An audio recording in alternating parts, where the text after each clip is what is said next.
exercise called the 100. We're just going to take 5 minutes on the mat to notice, what is the 100?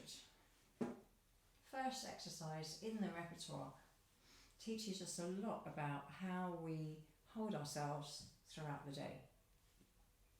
So bending your knees, your feet are standing and your knees are facing the ceiling. So standing, I mean, is if you're standing up, your feet will be in the same position now. And if you push your feet gently into the floor and release them, you might notice that your pelvis flattens or rocks backwards. So your lumbar spine drops to the floor and then arches. And when it drops to the floor, your pubic bone goes towards your ribs and then release it. So you're not forcing it, you're just noticing a rocking. Because what you're trying to notice now is where the halfway point is. So if you're lying on a clock face, you'd be going now from 6 o'clock to 12 o'clock. And 6 o'clock to 12 o'clock. I want to find the middle. Where is the middle? Does the middle solve the riddle? If you watch a certain program, you will know what I'm talking about. So is your navel then, would that be level? If you had water in it, would it be level? Or champagne? Or gin? Or whatever. A little drop of espresso. So could you keep that position with your chin down, chest wide, ribs soft, and hips level, so you haven't got one hip higher than the other?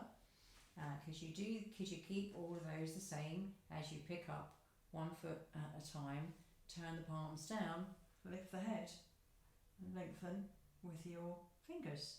So if you find that your chest starts to lift or your ribs lift and you start to arch the back and you start to lift your chin and your neck starts to go a little bit, oh, I'm trying to hold on, bring 1 foot down and see if you can, if that makes it any better. If the ribs can then stay down, if you can then stay slowly and softly with your breath, and if that then seems like it's just too much to hold there with effort, if you're trying to really hold on, bring the head down and see if you can do this with both feet lifted and the head staying down. So if you find that your chin lifts, you might want to put something underneath your head, like a rolled up towel or a blanket, a book, something like that. So maintaining this position, maybe 1 foot down, so the other foot comes down. Okay, so the 100 looks like this.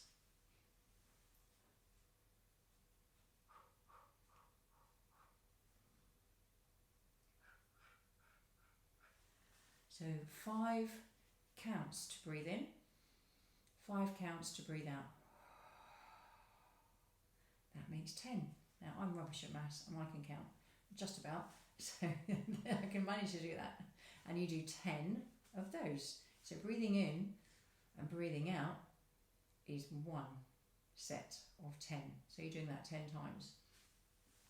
So breathing in, 3, 4, 5, out, 2, 3, 4, 5. That is 1 round, and we're doing 10 rounds. So the arms, you're moving the arms 5 times with the breathing, with the counting. So you're breathing in, 2, 3, 4, 5. Breathing out, 5 movements with the hands. 1, 2, 3, 4, 5. And it's if you're patting the earth or patting water or something like that underneath your hands. They're not up here. There are advanced versions of this where your hands can be back here and doing all this kind of stuff because it creates more, or you need to have more strength here to keep the rib cage down, more awareness that the rib cage can stay down and not lift, and you're not lifting your chin. So we start here, which is why we bring it back to 1 leg. Can you maintain long spine, ribs down, chest wide, chin down? And can you do that with both legs without holding your breath and without creating tension, without creating effort? And then you can then start to layer it in. You start to earn the layers. It's a bit like if you work somewhere and you get little stars for every time you achieve a certain level in your working practice. So if you're trying to really do the 100 from the toughest position when you're back here, and you find that your chin is lifting and your back is arching and you're holding your breath and everything's shaking and you can't quite do it, oh my goodness, and you're gonna eventually damage something like a ligament or pull a muscle, or end up going to see a physio for weeks or months to try and sort it out. So it's not worth it.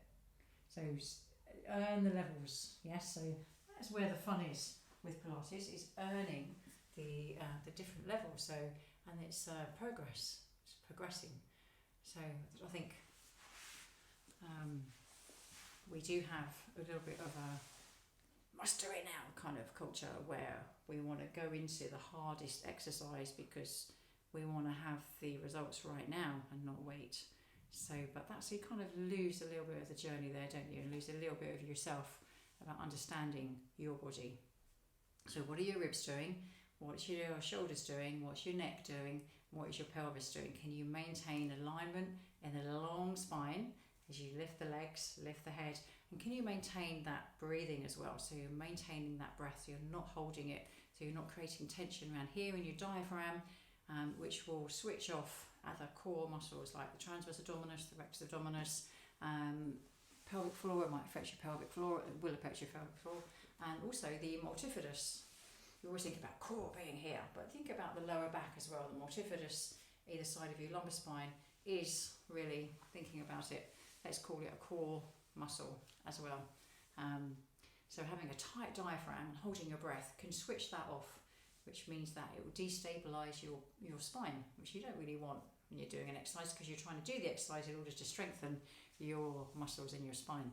So it's kind of counterintuitive to go into that exercises, because you're just making yourself weaker at the end of the day. So have a little bit more up here, as I'm sure you have, and see if you can actually find a different way. I don't like to say regressing the exercise, because people think that, I've got to take it back to being basics. But if you can't do the basics well, then you lose that foundation in maintaining a movement or an exercise that looks effortless. It's a bit like trying to put the roof on your house before you've even before you've done the first, you laid the foundation. And it's a bit like getting to the summit of a mountain without taking the first step up off the ground. It's like, I must get to the top. And just thinking, do you know what, I'm going to get the train, or I'm going to get a ride, I'm going to get a helicopter to drop me off at the top because I can't be bothered to do the route. And there are people that want to do that, and that's okay. But you kind of lose the experience along the way of discovering things about yourself, of having the patience, of where you are overriding certain methods and movement within yourself. And if you are overworking a certain part of the body that just seems to be tight all the time and you can't let it go, maybe it's tight for a reason, maybe you're holding on for a reason. Can you notice that when you're doing certain exercises, and see if you can do an exercise without overworking a certain part, without tensing up? Okay, happy practicing, and happy observing and being curious about your body, being curious.